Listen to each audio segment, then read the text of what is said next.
Vamos falar de economia? Orçamento doméstico, que eu disse agora há pouco. Tem que aprender, é importante aprender a controlar o que se ganha e o que se gasta. Por isso, é o tema de hoje do Economia em Dia.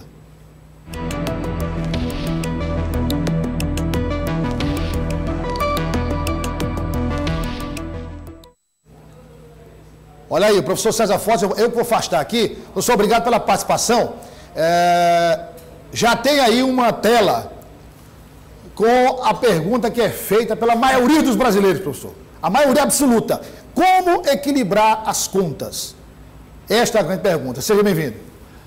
Boa tarde, Douglas. Bom, antes de mais nada, o tema foi proposto por você há uma semana atrás, né? De equilibrar as contas. Como fazer? Tem muita gente que faz uma tabelinha, bota, posso gastar tanto com isso, tanto com aquilo. Ora, mas existe uma questão inicial, que é o quê? Que é a dívida.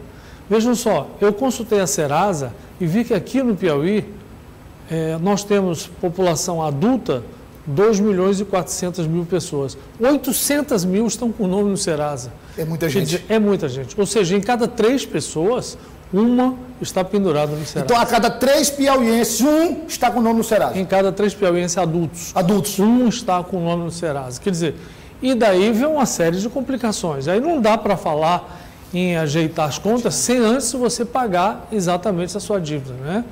Então, nós pedimos exatamente à produção que fizesse algumas entrevistas de rua para ver como é que a população está reagindo a isso, como é que as pessoas estão pagando suas contas. A gente foi às ruas, então, como o professor pediu, para ouvir a população de Teresina em relação ao que se faz, o que cada um faz, tenta fazer para controlar as despesas e levando em conta esse detalhe que o professor César trouxe agora. Além de controlar as contas, tem a questão das dívidas também. Vamos ver. Meu filho, não dá nem para equilibrar não, viu?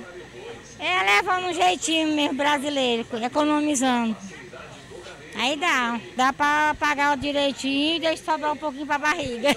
É comprar pouco e regrar o dinheiro que dá para pagar, viu? E ficar devendo, pode? Quando dá certo não pagar tudo, a gente fica devendo, né? Tá difícil, muito difícil. Por que tá difícil? Tudo caro, tudo muito caro, absurdamente.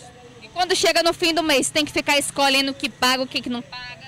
Com certeza. Os mais atrasados vai pagando, porque a alimentação está muito cara. Cenoura de R$13 o quilo, não tem quem aguente. Rapaz, é difícil, porque tá tudo caro, né? A gente faz aquele jeitinho brasileiro. Como é o jeitinho brasileiro? Paga só o essencial, vai deixando umas coisinhas passando. Olha, sinceramente, eu acho que nem o matemático João de Souza ia conseguir fechar, né? Muito difícil, está muito apertado mesmo. Custo de vida alto, cesta básica nem se fala. E até hoje você adquirir um bem durável hoje está mais difícil. A dívida da inflação já foi muito alta, então o pessoal assalariado está passando por muitos apuros em relação a isso, para equilibrar as contas.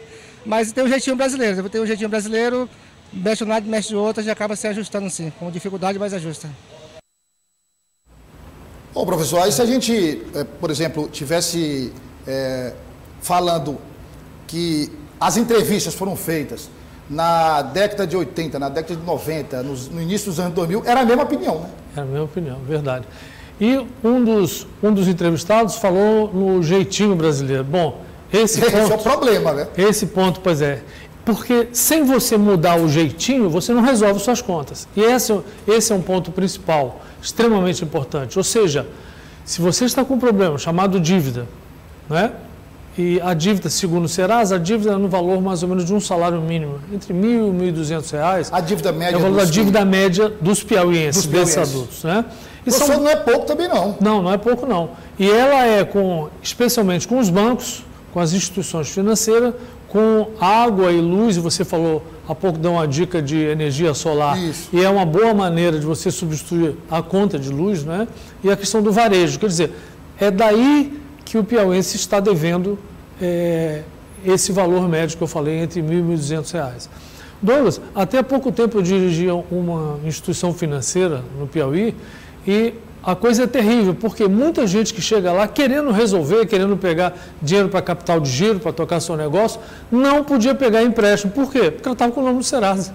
O Banco Central proíbe qualquer pessoa que está com o nome no Serasa não pode pegar empréstimo, por exemplo. Então, mesmo diante de algum caso sério, que ela precise com urgência de algum dinheiro, ela não pode pegar, e nós, por exemplo, na agência de fomento do Piauí, não podíamos emprestar dinheiro a ninguém, porque há uma proibição do Banco Central nesse sentido.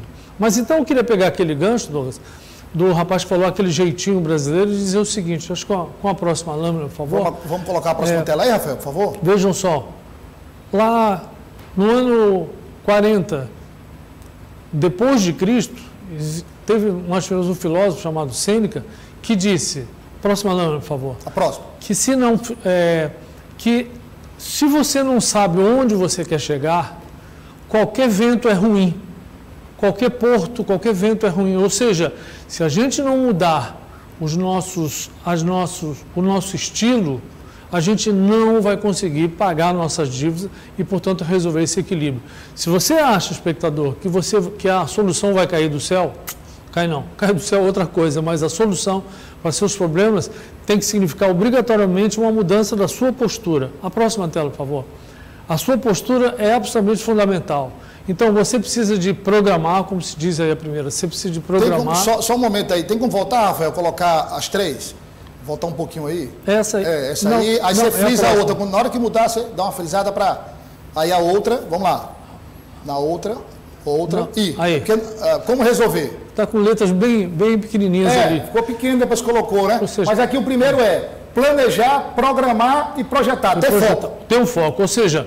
Se você tem um problema e quer resolver, por exemplo, você tem uma dívida de R$1.000, pois você coloque isso como foco e ela vai ter que, você tem que planejar isso, que fazer, e eu vou falar um pouquinho sobre como você pode enfrentar isso e mudar de atitude para você conseguir fazer isso.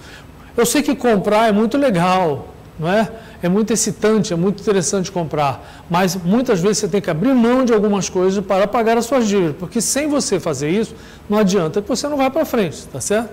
Então, como o Sêneca falou, ele falou isso no ano 40 depois de Cristo, quer dizer, tem quase 2.000 anos atrás. O que ele disse? Nenhum vento sopra a favor para quem não sabe para onde quer ir.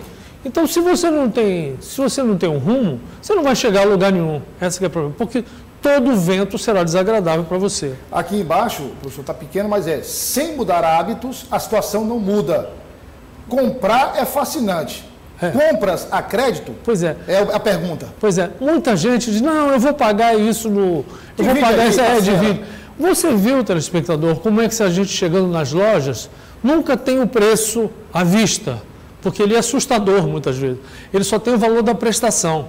Pois é, porque o valor da prestação... É o famoso a partir de... Exatamente. Então você pega, não, isso eu vou pagar depois, eu dou um jeitinho, conforme alguém falou, eu dou um jeitinho depois e vou resolver. Aí é que mora o perigo. Então, muito cuidado na hora de você comprar, especialmente a crédito, achando que depois vai dar um jeitinho.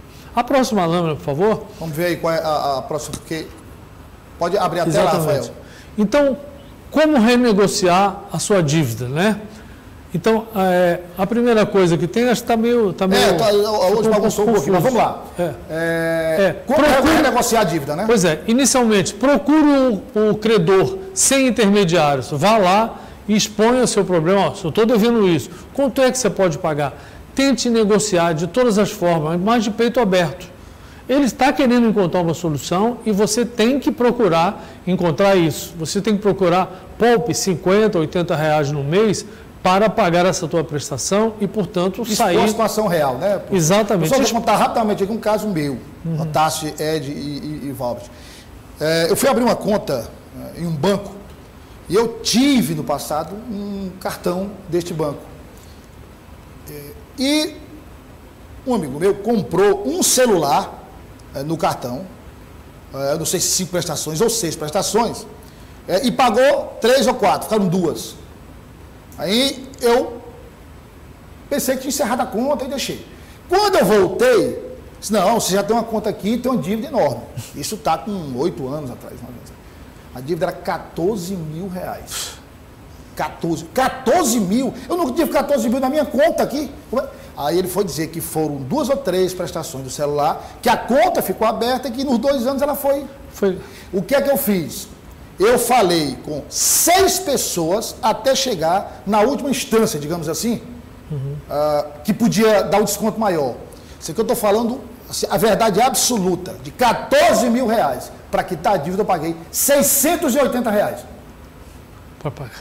Para não dizer que é mentira, mas ele infelizmente não pode mais comprovar, porque ele não está já entre nós, é o promotor Meton Filho, que infelizmente partiu tão precocemente, estava do meu lado, ficou impressionado, como promotor advogado. 680 reais, para a gente ver, professor, que é a espuma dos juros, né? Exatamente. Ou seja, você conseguiu negociar Isso. e teve êxito. O segundo ponto é o PROCON.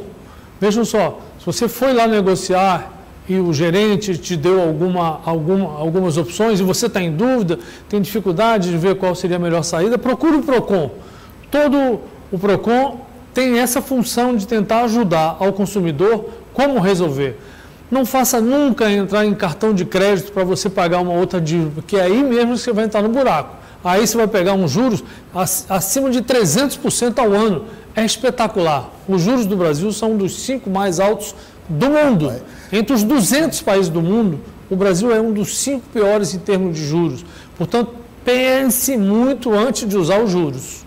Não é? Isso. Agora, também outra dica básica, para começar tudo que o professor falou, é o seguinte, é importante, acho que o primeiro passo, você pode confirmar ou não, o primeiro passo é você ter claramente, ali anotado claramente, o que é receita e o que é despesa. Exatamente. O que é despesa fixa, o que é que você tem que pagar todo mês, como energia, água, colégio, não é? O supermercado que você faz, e aquelas despesas são prestações, enfim. Você tem que ter essa noção clara para ter uma ideia da sua capacidade de endividamento e de pagamento, né? E para você planejar exatamente. Eu vou tirar como se fosse R$50 que eu vou pagar todos os meses até liquidar aquela dívida. E assim eu vou poder ter acesso a uma série de coisas. Consulte o PROCON, não entre em cartão de crédito, porque aí é uma fria. E se oferecerem empréstimo consignado, veja com muito cuidado. O consignado pode ser uma boa saída, porque os juros são muito baixos. Mas é bom a gente ler naquelas linhazinhas pequenininhas, bote um óculos e leia com muito cuidado, que ali tem uma opção de pegadinhas. Então, leia antes, estude com calma e resolva os seus problemas. Porque uma vez resolvido isso, aí você pode fazer o chamado equilíbrio das suas contas. Depois... Professor, muito obrigado pela participação. Outra dúvida, eu vou dar uma sugestão aqui, o senhor pode avaliar. Outra dúvida muito comum, pode ser do tema aí, o senhor pode escolher o dia, que é a questão do score, essa dúvida eterna do score. Por que meu score é tão baixo, se eu não devo nada, se eu não compro a prestação, olha a pergunta, não compro a prestação, não tenho dívida, como é que meu score é baixo? Enfim, essa é uma grande dúvida, também o professor vai depois aí embarcar um dia para tratar desse assunto, tem muita gente querendo saber. Professor César, foi um prazer recebê-lo. Prazer, até terça. Até terça-feira que vem com o quadro Economia em Dia.